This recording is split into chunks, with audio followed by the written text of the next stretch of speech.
जय गुरु जी, शुक्राना गुरु जी। मैं पढ़ने जा रही हूँ दिव्य आभा डे 3 पेज 34 से 39। गुरु जी कृत देवालय। जब बड़ा मंदिर बना था तो वहाँ पे वो कैसे बना था, वहाँ क्या हुआ था, जो शिवलिंग है वो कैसे, क्योंकि इसका कोई बेस नहीं है, वो कैसे बना था, और वहाँ पर घास जो है वो नहीं हो पा रही थी तो वो कैसे हुई। ये इसमें आज बताएंगे कि कैसे गुरुजी ने बड़ा मंदिर बनवाया था। अब मैं स्टार्ट करती हूँ इसको। ओम नमः शिवाय, शिवजी सदा सहाय। ओम नमः शिवाय, गुरुजी सदा सहाय।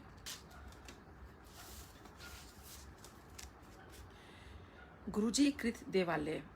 दूर राजधानी के कोलाहल से दूर एक स्थान है जहाँ पर लोगों की आत्माएं पुनः प्रसारित हो सकती हैं और उनके हृदय वहाँ के सौंदर्य में डूब जाते हैं। यहाँ पर वायु स्वच्छ है, धूप हरी है और आंखें चमकते हुए श्वेत संगमरमर भवन के ऊपर काली चट्टान से बने हुए विशाल लिंग से साक्षात्कार करती है। लिंग संदेश देता है कि वह स्थान शिव का आसन है। गगन की ओर उभरता हुआ लिंग शिव, धर्म, साधु भाव और एक नई धार्मिक चेतना की घोषणा करता है। प्रवेश करते ही ज्ञान एवं प्रतिभा के धनी गणेश की लघु मूर्ति आंगतु का स्वागत करती है। उसके थोड़ा आगे बाहर उद्यान में एक अति सुंदर युवा शिव की प्रतिमा स्थापित है। कर्पूर गौरम करुणावतारम संसार सारम भुजगेंद्र हारम सदा वसंतम हृदय विरंदे भवम भवानी सहितम नमामि। अर्थात उसके विशाल करुणा से पूरित सुंदर नयन खुले हुए हैं, मुख अर्ध मुस्कान से आनंदित है और एक हस्त आशीष देने के लिए उठा हुआ है। वह एक अति विशाल कमल पुष्प पर विराजमान है और उनके सिर के ऊपर शेषनाग की छत्र छाया है।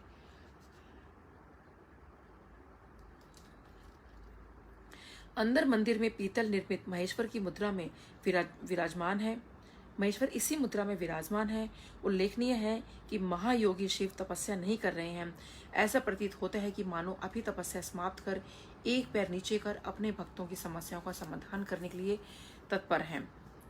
मुख्य कक्ष में ओम नमः शिवाय सामने दीवार पर अलंकित है। यह शिव और गुरुजी दोनों एक ही हैं का उन्हें अपने भक्तों को आशीर्वाद का अविनाशी वचन है, जिन्हें उन पर श्रद्धा और विश्वास है। असंभव लिंग निर्माण। यह गूढ़ तथ्य है कि स्थान वास्तव में त्रिकालदर्शी शंकर महादेव का ही है। निर्माण काल के समय हुई विलक्षण घटनाओं से निर्माण से संबंधित और जो वहां पर सदा जाते रहते हैं उन महानुभवों के अनुभव से स्पष्ट हो जाता है। मंदिर निर्माण के समय कार्य में अनेक बाधाएं आईं और प्रत्येक अवसर पर चमत्कारिक रूप से भी वह दूर भी हो गई। यह गुरुजी के निजी हस्तक्षेप के कारण ही संभव हुआ। निर्माण प्रारंभ होने से पूर्व इस भूमिखंड पर अनेक झाड़ियां, वृक्ष और विशाल शिलाखंड और पत्थर थे जिन्हें साफ करना और हटाना आवश्यक था, परंतु हर झाड़ी और पत्थर के नीचे सर्प था। एक को हटाने पर और प्रकट हो जाते थे। यह देखकर वहां पर कार्य करने वाले कर्मी भाग गए।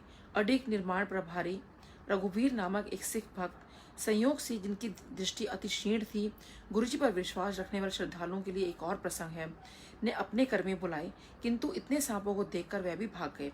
अतः रघुवीर ने गुरुजी को इस समस्या से अवगत कराया। गुरुजी ने मुस्कुराकर रघुवीर को निर्देश दिया कि वह और कर्मी किराए पर लाए और आश्वासन दिया कि यह समस्या पुनः नहीं होगी, और ऐसा ही हुआ। अगली बार जब कर्मी आए तो उस खंड में एक भी सर्प नहीं था। मंदिर का निर्माण कार्य वर्षा ऋतु में प्रारंभ हुआ था। हर बार जब कंक्रीट डाला जाता तो वर्षा रुक जाती थी। निर्माण कार्य में लगे हुए लोगों को शीघ्र ही विश्वास हो गया कि यह संयोग नहीं है। गुरुजी स्वयं कहा करते थे कि घटनाएं चयन से होती हैं, देव योग से नहीं। गुरुजी का आदेश था कि मंदिर का गुंबद लिंग की आकृति में होगा। यह तभी संभव था जब उसको ठोस आधार दिया जाता, परंतु गुरुजी इसके विरुद्ध थे। वास्तुविद का मानना था कि यह अव्यवहारिक है और उनको इसका भरपूर विरोध किया। तथापि निर्माण गुरुजी के आदेशानुसार प्रारंभ हुआ। अब दिल्ली में एक ही राजगीर था जो यह कार्य करने में सक्षम था, परंतु उसे ढूंढना सरल नहीं था। रघुवीर ने उसको कैसे खोज निकाला, यह स्वयं में एक सत्संग है। निर्माण करते हुए लिंग का निचला भाग बिना समस्या के बन गया, किंतु ऊपरी भाग में दरारें आ गईं। रघुवीर को इस समस्या से अवगत किया गया। उन्होंने ठेकेदार को पुनः निर्माण करने को कहा, किंतु फल वही रहा। अब समस्या निदान हेतु गुरुजी के समक्ष रखी गई तो उन्होंने उत्तर दिया कि उनको पुनः प्रयत्न करने को कहो, इस बार वह उसको आधार देंगे। फलस्वरूप कार्य तीसरी बार पुनः प्रारंभ किया गया और इस बार ऊपरी वृत्ताकार भाग बिना किसी कठिनाई के, बिना किसी दरार या रुकावट के पूर्ण हो गया। गुरुजी द्वारा दिए गए आधार से दोष समाप्त हो पाया, उसे आवश्यक शक्ति प्राप्त हुई और लिंग निर्माण संभव हुआ। यह वास्तव में अचरज की बात है कि गुरुजी की अलौकिक शक्ति किस प्रकार से इस संरचना को संभाले हुए है। निर्माण के समय शिवलिंग में हल्के भार और हल्के रंग की टाइल्स लगाई गई थी। बाद में इनको काली ग्रेनाइट से अंतरित कर दिया गया। तत्पश्चात लिंग के मध्य से एक भारी भरकम फानूस शैंडिलियर भी टांग दिया गया।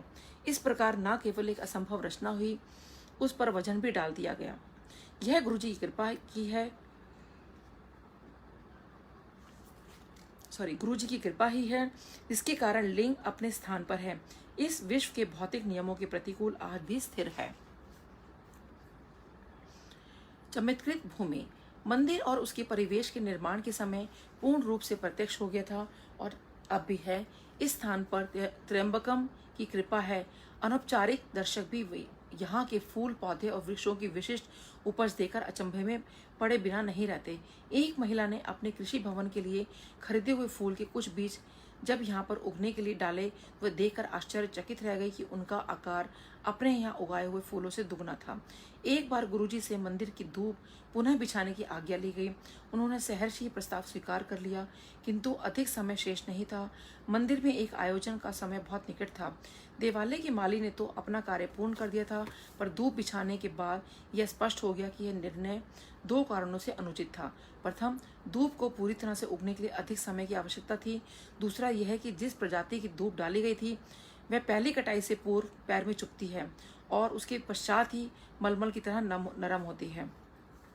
समय के अभाव में ये दोनों असंभव प्रतीत हो रहे थे, किंतु कुछ ही दिनों में धूप की आश्चर्यचकित करने वाली वृद्धि को देखकर सब विस्मित रह गए। धूप की पहली कटाई आयोजन से काफी पूर्व करी गई थी और उपज इतनी अधिक थी कि आयोजन से पूर्व एक और कटाई की आवश्यकता पड़ गई। आयोजन के समय प्रांगण में धूप की उत्कृष्टता को देखकर आंख तो प्रशंसा किए बिना नहीं रहे। इस प्रसंग को सुनकर देखकर धूप के विशेषज्ञ भी विश्वास नहीं कर पा रहे थे। सर्वव्यापी गुरुजी। देवालय में यदा कदा कुछ आश्चर्यजनक घटनाएं हो रही हैं जो दैविक अलौकिक शक्ति की ओर संकेत देती हैं।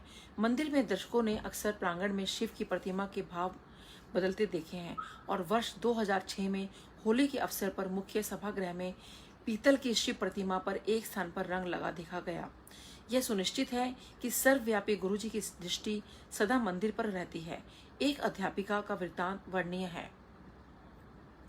गुरु पूर्णिमा के अवसर पर वह प्रातःकाल 6:15 बजे अपने विद्यालय जाने से पूर्व मंदिर गईं। उस पवित्र दिन केवल माली ने उनको वहां पर अपने गुरु का अभिवादन करते हुए देखा, किंतु ये अर्ध सत्य है, किसी और ने भी उनको वहां पर देखा था।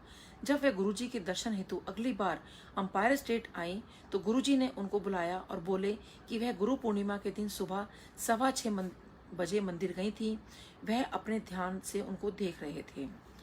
श्रद्धा का पुनर्जागरण।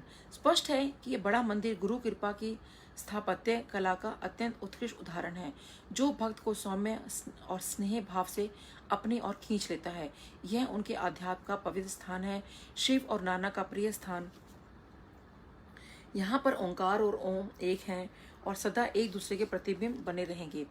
यह मंदिर सृष्टि के रचयिता के प्रतीक बनकर मनुष्य की आत्मा का सदा स्वागत करेगा। यहाँ पर समस्त आगंतुकों पर उनके आशीष की वृष्टि होती है और निरंतर होती रहेगी। दिव्य आभा यहाँ पर अब और अधिक तीव्रता से सदा प्रज्वलित रहकर अपना प्रकाश इस संसार में फैलाती रहेगी।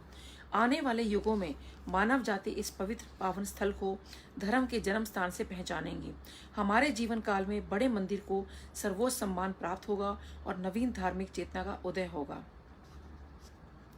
यहाँ पर आशीष पाने वाले समस्त भाग्यवान पुरुषों, महिलाओं और बच्चों के द्वारा पूर्ण विश्व में सद्भावना और शांति के युग का शुभ आरंभ होगा। उल्लेखनीय है कि शिवलिंग का पुनरुत्थान हुआ है, उसका आरोहरण आने वाली मुक्ति की उद्घोषणा कर रहा है। नियति के क्रूर हाथों द्वारा पीड़ित रोग एवं अज्ञान से मुक्त होंगे, व्याप्त पापों से बंधित और पराजित नवीन शक्ति और साहस प्राप्त कर विजयी होंगे। केवल आस्था और निर्भयता की छोटी सी नौका, जिसकी पतवार मात्र सतगुरु के शब्द और कृपा है, ये सहजता से उत्पीड़न के सागर को पार करने का सामर्थ्य मिलेगा। पथिकों की ओम नमः शिवाय शिवजी सदा सहाय की पुकार से उनको विश्राम स्थल मिलेंगे। संकट और अत्यंत कठोर यातना काल में देव स्थान में अंकित यह शब्द गुरु जी के परिश्रम से उनके हृदयों और मन पर चिन्हित उनकी हुंकार मित रक्षक प्रेम और एकमात्र दिशा दर्शक होंगे। अधर्म अपनी चरम सीमा पर पराजित होगा और भक्त सुरक्षित रहेंगे। भौतिक और मानसिक पीड़ाओं से ग्रस्त अपने आप से ही संग्राम करती इस संस्कृति के योद्धाओं को यह शिवालय निर्वाण प्रदान करेगा। इस देवालय में प्रतिपादित होती गुरु जी की करुणा सबका निदान करेगी। कालांतर में यह मंदिर उनका प्रभुत्व प्रमाणित करेगा। वायुमंडल उनके शब्द सर्वत्र फैलाएंगे और उनकी इच्छा पूर्ति होगी। इस पृथ्वी पर यह देवालय सदा शिव की कृपा का चिन्ह होगा। सब आए इस पवित्र स्थान पर शिव कृपा से मन में अंकित हों, सबकी अभिलाषाएं पूर्ण सतगुरु रखे हमें सदा अपने ही शरण में। सो ओम नमः शिवाय शिवजी सदा सहाय। ओम नमः शिवाय गुरुजी सदा सहाय। तो संगत जी देखिए, इसमें बड़े मंदिर का वर्णन हुआ है, कैसे बड़ा मंदिर बना और कैसे गुरुजी ने ये बात तभी तय हो गई थी। देखिए इतने साल पहले ये बुक लिखी गई है और आई थिंक उससे पहले भी जब मंदिर बन रहा था कितने सालों हो गए, और देखना हजारों वर्षों तक ऐसे ही एक जब वक्त आएगा। और ये भी और वैसे भी देखिए गुरुजी की तो इतना हर जगह पर कहते हैं हर इंसान जानने लगा है, और उनकी ऐसे ही उनकी कहते हैं अनुकंपा सब पे बनी रहे गुरुजी की। और सब जगह देखिए विश्व में भी फैलने लगा है गुरुजी के बारे में और गुरुजी के मंदिर के बारे में, क्योंकि गुरुजी का मंदिर सच में एक अलौकिक जगह है। और मेरे साथ भी यही हुआ था कि जब मैंने बड़े मंदिर को नहीं देखा था तो उस वक्त मुझे बड़े मंदिर जब गुरुजी का बर्थडे था और मुझे जाना था बर्थडे पर, तो मैंने कभी देखा नहीं था, मुझे पता भी नहीं था मंदिर कैसा है क्या है। पर देखिए वो मेरे ड्रीम में आ गया था, तो गुरुजी ने पहले ही बता दिया था। और मुझे ये लग रहा था इतनी प्यारी जगह, जैसे इसमें लिखा था कि सफ़ेद संगमरमर, तो मुझे वही इतना खूबसूरत जगह है सफ़ेद संगमरमर में, बट कौन सी है कहाँ है पता नहीं। बट मैंने वहाँ गुरुजी को देखा ड्रीम के अंदर, तो लगा शायद यही बड़ा मंदिर होगा, बट लगा कि पता नहीं कभी देखा तो है नहीं, तो ऐसे कैसे पता होगा। बट देखिए वही मंदिर निकला। तो सॉरी। सो देखिए गुरुजी जो है ना, बस मैं तो यही बोलूँगी संगत जी कि गुरुजी के डिवोशन से, भक्ति भाव से आप उनमें रम जाइए और उनसे कुछ मत मांगिए। बोल दीजिए, आपकी जो भी चीज़ें हैं वो आप बोल दीजिए उनको, बट उनसे मांगने की कोई ज़रूरत नहीं है। और वो देखिए सब कुछ देंगे आपको, वो आपको भोग भी देंगे और मोक्ष भी देंगे। तो इसी के साथ ही सबको जय गुरु जी, शुक्राना गुरु जी।